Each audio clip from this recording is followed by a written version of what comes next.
ইব্রাহিম ওনার ছেলে ইসমাইলরে দেখতে গেলেন। অনেক দিন পরে দেখতে গেলেন। ওই দিন বাড়িতে সাইয়েদনা ইসমাইল বাড়িতে নাই, বনে গিয়েছে শিকার করার জন্য। বাড়িতে সাইয়েদনা ইসমাইলের বিবি সাইয়েদনা ইব্রাহিম ঘরের দরজার বাইরে থেকে সালাম দিয়ে বললেন, আসসালামু আলাইকুম। ভেতর থেকে কর্কশ গলায় একটা মেয়ে সালামের উত্তর দিয়ে বলল, ওয়া আলাইকাস সালাম। গলার মধ্যে কোনো মায়া নাই, মহব্বত নাই। জিজ্ঞেস করলো সাইয়েদনা ইব্রাহিম, মা কেমন আছো? কাইফা হালুকি ইয়া উম্মি। মেয়েটা কয়, বেশি সুবিধার না। তোমাদের খাওয়া দাওয়া কেমন চলে? ভালো না। তোমার জামাই কই? বনে গেছে। এবার মেয়েটা বলতেছে, আমনে কেডা? সাইয়েদনা ইব্রাহিম বলে, আমি কে চিনবা না? ইদা জাআ যাওজুকা মিনাল গাবা, স্বামী যখন বন থেকে ফিরবে, ফাকরাই আলাইহিস সালাম, তোমার স্বামীর একটা সালাম দিবা। ওয়া মুরিহি আন ইগাইরা আতাবাতা বাবিহি, আর বলবা ঘরের দরজার চৌকাটটা যেন তোমার স্বামী পাল্টে দেয়। এই কথা বলে বুখারীর বর্ণনা। কিসের হাদিস? বুখারীর হাদিস। ইব্রাহিম চলে গেলেন। ইসমাইল আসার পরে বিবি বলতে আরম্ভ করছে, দুপুরবেলা একটা বুড়া আইছিল। বুড়া কে আইছিল? সাইয়েদনা ইসমাইল বলে, কোন বুড়া আসছে? কি বলছে? বিবি বলে, আপনারে সালাম বলছে। ওয়া আলাইকুমুস সালাম। আর কি বলেছে? আর বলছে ঘরের দরজার চৌকাট যেন আপনি পাল্টে ফেলেন। এই কথা বলার পরে সাইয়েদনা ইসমাইল চিৎকার দিয়ে বলে, ও কি করলি তুই? নিজের কপাল পুড়লি, নিজের কপালে নিজে কুড়াল মারলি। ও মিয়া, চোর বোঝে চোরের সিগনাল, পুলিশ বোঝে পুলিশের সিগনাল, নবী বোঝে নবীর সিগনাল। ঠিক কিনা? সাইয়েদনা ইব্রাহিম যা বলছে ইসমাইল আলাইহিস সালাম ধরে ফেলছে। ডেকে বললে, এটা বুড়া না, এটা তোর শ্বশুর। এইটা আমার বাবা ইব্রাহিম খলিল। আমার বাবা যা বলেছে, সিগন্যালটা তো গ্রিন সিগন্যাল না, এটা তো রেড সিগন্যাল, এটা তো বিপদ সংকেত। আমার বাবা যা বলেছে এর মানে হলো তোরে যেন আমি তালাক দেই। Get out, get out, I divorced you. তোরে তালাক দিয়ে দিলাম। বাবার খুশির জন্য তালাক দিয়ে দিস। আপনার আব্বাও যদি আপনার বউরে এমনি তালাক দিয়ে ফেলতে বলে, দিবেন নাকি? আবার দিয়া ফেলেন, দিয়েন না, মুসিবত আছে। আপনার বাবাও বাবা, সাইয়েদনা ইসমাইলের বাবা, ইব্রাহিমও বাবা। ঠিক কিনা? সাইয়েদনা ইব্রাহিম মন গড়া কথা বলতেন না, আকাশ থেকে ওহী আসলে বলতেন। এই জন্য আপনার বাবা যদি বলে বউরে তালাক দিয়েন না, খবরদার। বাবারেও বুঝাইবেন, বউরেও বুঝাইবেন, ঘরে সংলাপ করবেন, সমঝোতা করবেন। আমাকে দুই নেত্রী সংলাপ করে না তো কি হয়েছে, আমরা সংলাপ করব। ঠিক কিনা? ঘরে ঘরে আমরা সংলাপ শুরু করব। মিলাই দিবেন, হ্যাঁ, বুঝাই দিবেন, বাবারও বুঝাবেন, বউরেও বুঝাবেন।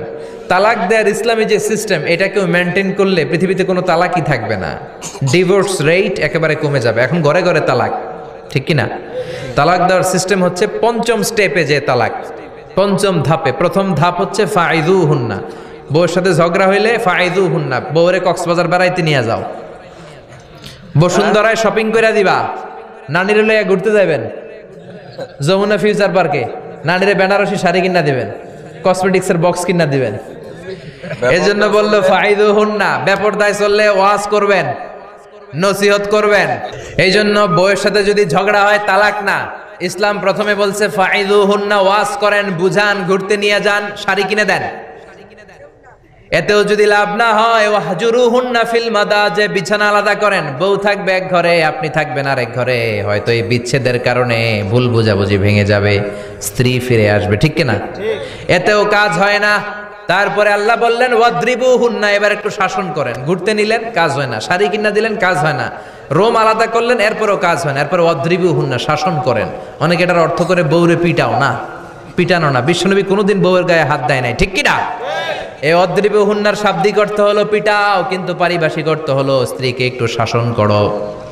মুফাসসিররা এই আয়াতের তাফসীর করতে যে হয়রান হয়ে গেছে। অনেকে বলছে ছোট্ট কাঠি দিয়ে পিটাও, আর বলে এই কথা শোনো না কেন? দুইটা বাচ্চা হয়ে গেছে, 3টা সন্তান হয়েছে, এখন সংসার ভাঙতে চাও কেন? অনেক মুফাসসির বলে মেসওয়াক দিয়ে বাড়ি মারো আস্তে আস্তে। অনেক মুফাসসির কয় কোল বালিশ দিয়ে পিটাও, যাতে হাত পা না ভাঙে। ঠিক কি না? ওয়াদ্রিবুহুন্না, শাসন করো। শাসনও যখন কাজ হয় না, তারপরে আল্লাহ বললেন ফাবাআসু হাকামাম মিন আহলিহি হাকামাম মিন আহলিহা। উভয় পক্ষের মুরব্বীরা বসবে, মিলায় দেওয়ার চেষ্টা করবে। এতেও কাজ হয় না। 4টা স্টেপ শেষ, পঞ্চম স্টেপে তালাক। তাও রাগের ছোট যে আমরা বলে দিই 3 তালাক, 22 তালাক, এভাবে না। তালাক 2 ধরনের, তালাক আর সুন্নি, তালাক আল বেদঈ। একটা সুন্নতি তালাক আর একটা বেদাতি তালাক। বেদাতি তালাক দেয়া যাবে না, সুন্নাতি তালাক দিবেন। মানে প্রতি মাসে একটা, আপনার বউয়ের যখন মাসিক হয় না, যখন পিরিয়ড হয় না, আপনার বউ যখন সুস্থ আছে, ক্লিন আছে, তখন এক তালাক। 1 মাসের মধ্যে ফিরে আনার সুযোগ আছে না নাই? 1 মাস পরে দিবেন দ্বিতীয় তালাক, দ্বিতীয় মাসেও ফিরে আনার সুযোগ আছে না নাই? ঘরে রাখবেন, হয়তো বিবিরে দেখে আপনার মনে ভালোবাসা জমবে, বিবির মন নরম হয়ে যাবে, বিবিকে ফিরে আনা যাবে। তৃতীয় মাসে 3 তালাক যখন দিবেন, আর ফিরে আনার সুযোগ নাই। এটাকে বলে আত-তালাক আল-বাইন আল-বাইনুনা। এরপরে আর ফিরে আনার সুযোগ নাই। এই প্রসিডিউরগুলো যদি মেনটেন করেন, তালাক হবে? তালাক হওয়ার সুযোগ আছে? এজন্য এগুলো মেনটেন করে তালাক দিবেন, ডিভোর্স রেট কমে যাবে। ওমরে ফারুকের জামানায় এক লোক তার স্ত্রীকে 100 তালাক দিছে। কয় তালাক? এরকম ডাকাত বাংলাদেশও আছে না নাই? 100 তালাক দিছে। এখন ওয়াইফ যে ওমরে ফারুককে বিচার দিছে, ওমরে ফারুক বললো তোমার হাজবেন্ডকে ডেকে আনো। ডেকে আনা হলো, কিরে কয় তালাক দিছস? কয় 100 তালাক। দিবি 3 তালাক, 100 তালাক দিছস কেন? কয় মেজাজ গরম আছিল। ওমরে ফারুক বলে ঠিক আছে, বিচার হলো 3 তালাকে তোর বউ তালাক, বাকি 97 তালাক এখন তোর পিঠে পড়বে। সুবহানাল্লাহ পড়েন। এরকম যদি মাইট দেওয়া যেত জায়গা মতো, সব তালাক বন্ধ হয়ে যেত। চিল্লায় বলেন ঠিক কি না? এজন্য আপনার বাবা যদি বলে ও বাবা তোর বউরে তালাক দে, তালাক দিবেন না, বুঝাবেন। বাবারেও বুঝান, বউরেও বুঝান, বরকত দিবে কে?